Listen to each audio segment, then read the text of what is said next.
Salve, salve, torcedor do Vascão! Chega mais porque o dia hoje tá quente, pesado, daqueles que fazem o vascaíno respirar fundo antes mesmo do vídeo começar. Tem notícia que anima, tem informação de bastidor que pega fogo, tem reforço que pode pintar para 2025, mas também tem um escândalo daqueles que fazem qualquer um perder a paciência. E, sinceramente, meu amigo, minha amiga vascaína, o que aconteceu nas últimas horas mostra mais uma vez que o futebol brasileiro vive numa montanha-russa de absurdos. Não tem isonomia, não tem equilíbrio, e o caso Bruno Henrique no STJD virou o símbolo perfeito dessa bagunça.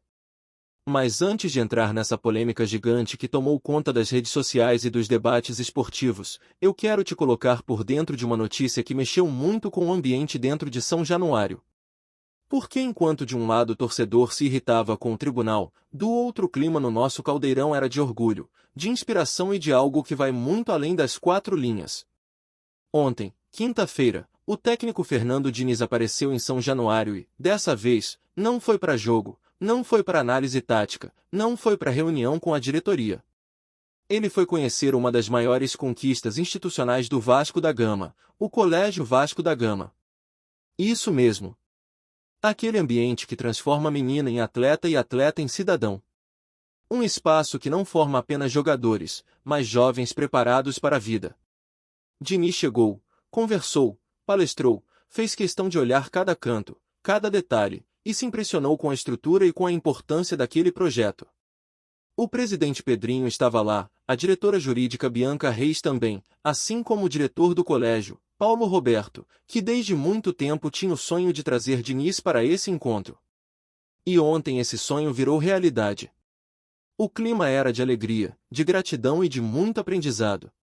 Diniz falou para os jovens da base, falou para as meninas do futebol feminino, falou sobre ética, sobre evolução, sobre disciplina, sobre a importância de ser grande primeiro como ser humano e depois como atleta.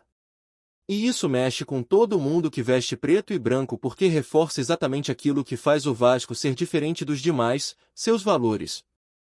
O Vasco não é só futebol. O Vasco é história, é educação, é transformação social. E ver o atual técnico, um dos nomes mais admirados do futebol brasileiro, dentro da escola, conversando com futuros jogadores, foi um momento que merece ser celebrado como gol de título.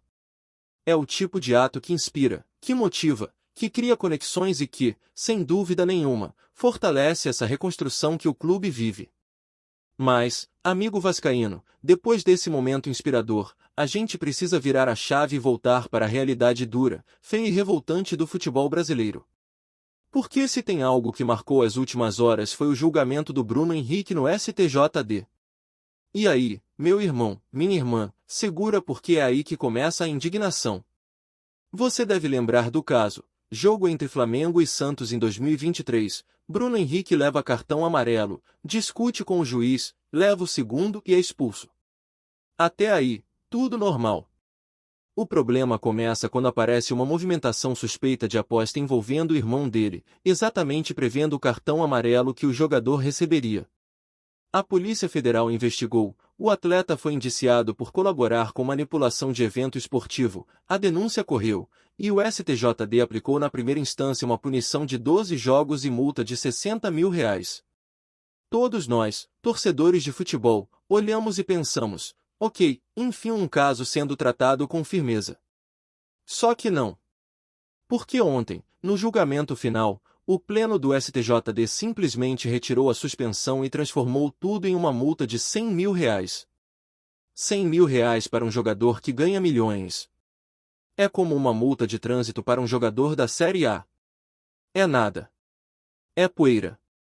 E o resultado final é exatamente esse. O Flamengo pode usar Bruno Henrique normalmente, como se nada tivesse acontecido. A repercussão foi imediata. Dirigente do Vila Nova, jornalista, torcedor de vários clubes, todo mundo falando a mesma coisa, a punição perdeu o caráter pedagógico. Para uns, punição dura, para outros, tapinha nas costas. E aí, amigo vascaíno, a gente tem que enfrentar a realidade de que o nosso futebol não trata todo mundo da mesma forma.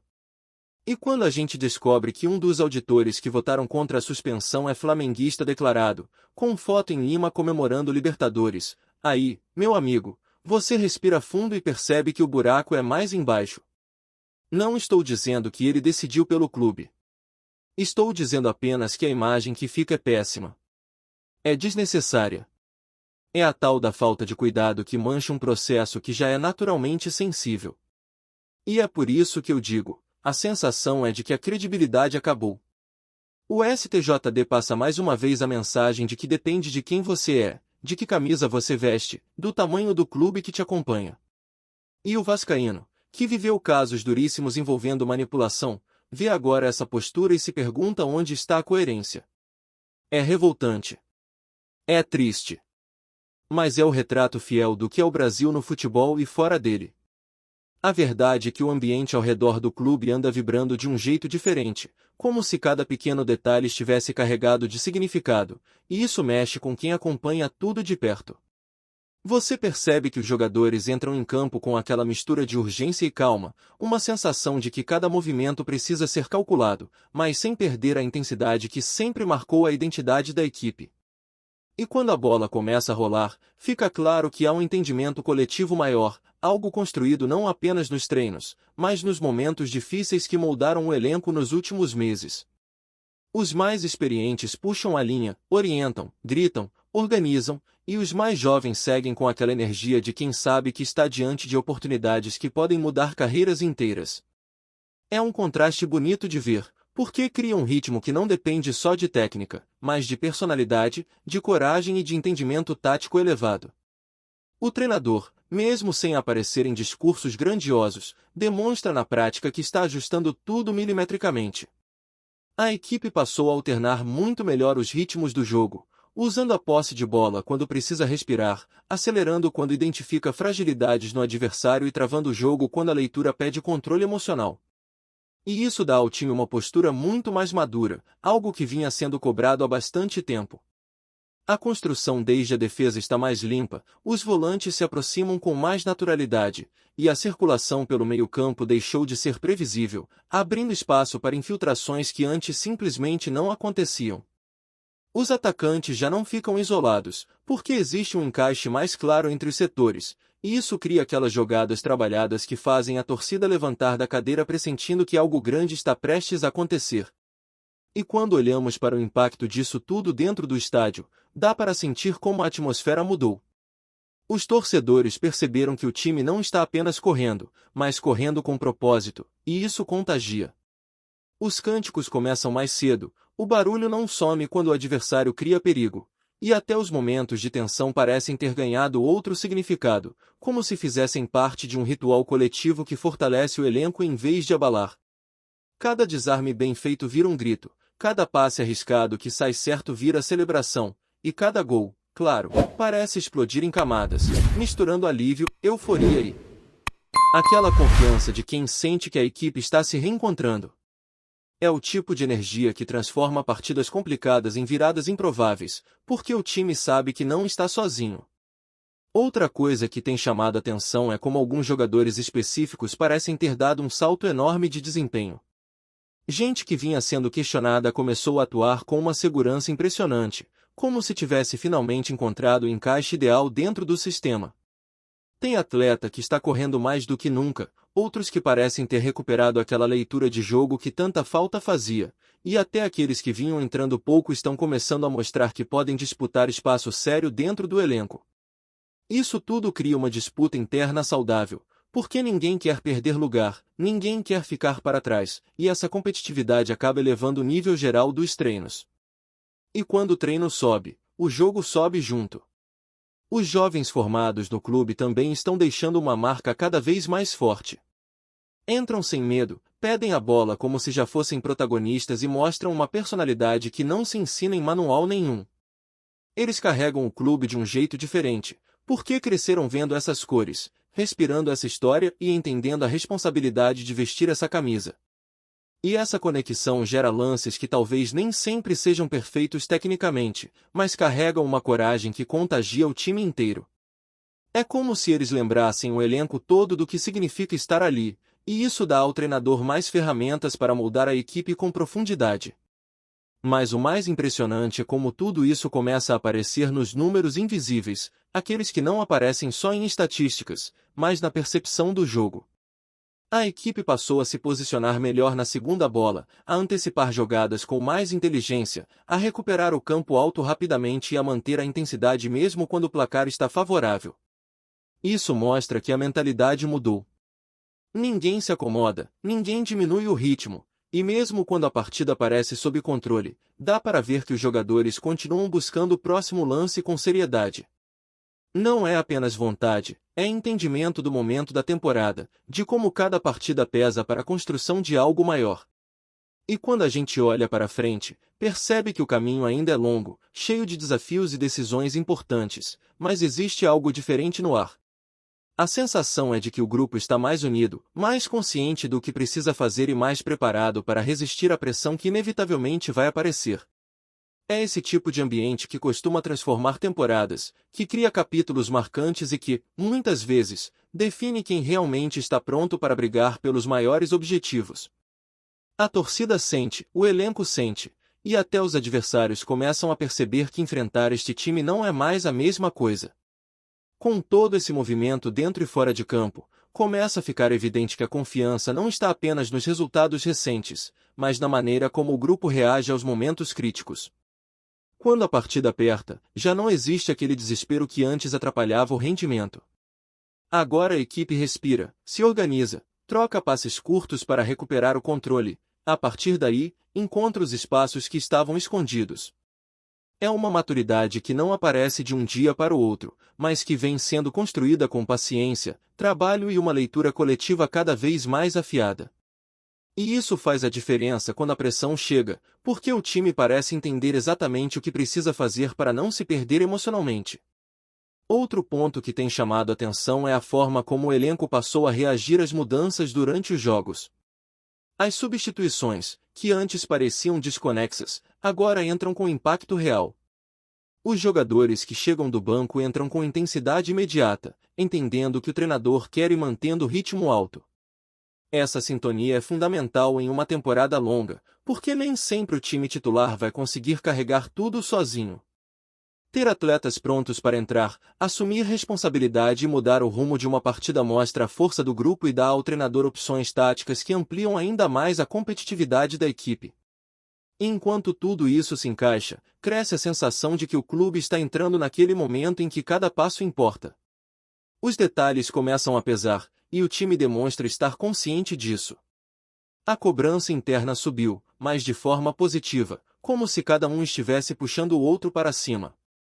É uma corrente que se fortalece a cada partida, a cada treino e a cada pequena vitória interna. E quando um ambiente chega nesse ponto, é porque algo grande está sendo preparado, algo que a torcida sente mesmo sem ninguém precisar dizer uma palavra. Antes de continuarmos, já te convidamos para se inscrever no canal Colina News e deixar seu like, assim você fica por dentro de todas as novidades do Vascão de forma exclusiva. Bora continuar! O mundo do futebol amanheceu em choque com boatos que se espalham como fogo na torcida vascaína. Ryan Vitor Simplício Rocha, o jovem atacante que vinha sendo tratado como promessa de futuro no Vasco da Gama, parece ter decidido dar um passo que ninguém esperava, a possibilidade de se transferir para o maior rival. Embora ainda não haja confirmação oficial do clube adversário, fontes próximas ao jogador indicam que as conversas estão avançadas e que a decisão de Ryan já estaria tomada nos bastidores. A notícia caiu como uma bomba na colina histórica. A torcida, que sempre apoiou o atleta, não esconde a revolta e a sensação de traição. Nas redes sociais, mensagens de protesto se multiplicam, e hashtags pedindo respeito à história do clube ganham força. Nos bares e arredores do estádio, torcedores comentam, indignados, sobre a postura do atacante, que nos últimos anos vinha construindo uma relação sólida com a torcida, mas que agora parece estar prestes a trocar a cruz de Malta pelo manto do rival. Dentro do clube, o clima também é de apreensão. Diretores e membros da comissão técnica estudam como lidar com o caso sem desestabilizar o elenco. Enquanto isso, agentes intermediários circulam rumores de bastidores, alimentando a sensação de que a negociação está mais avançada do que se admite publicamente. Alguns ex-jogadores e comentaristas esportivos já começam a tecer análises sobre o impacto que a saída de Ryan poderia ter na equipe, especialmente no ataque, onde sua presença vinha sendo decisiva em momentos-chave das partidas. O que torna tudo ainda mais polêmico é a imagem de Ryan construída ao longo da carreira. Considerado um atleta talentoso e de caráter exemplar dentro do clube, sua suposta mudança para o arquirrival seria vista como uma afronta histórica, reacendendo velhas rivalidades e colocando o nome do jogador no centro de debates acalorados. Torcedores mais apaixonados já se perguntam se, no futuro, Ryan conseguirá reconquistar o respeito daqueles que hoje se sentem traídos, ou se sua imagem ficará marcada como símbolo de uma das maiores controvérsias recentes do futebol carioca. Enquanto nada é oficialmente anunciado, o burburinho não para. Entre especulações e teorias, uma certeza se impõe: o nome de Ryan não vai sair das conversas nos próximos dias, e o destino do jovem atacante pode mudar para sempre a relação entre ele e a colina histórica. A pergunta que todos se fazem agora é simples, mas dolorosa: até onde vai a lealdade de um jogador quando a tentação do rival bate à porta? Trazemos notícias atualizadas do Vasco todos os dias. Inscreva-se no nosso canal e dê um like para continuar recebendo notícias exclusivas. Compartilhe também a sua opinião sobre essa notícia nos comentários, isso é muito importante para o Vasco da Gama. Até o próximo vídeo.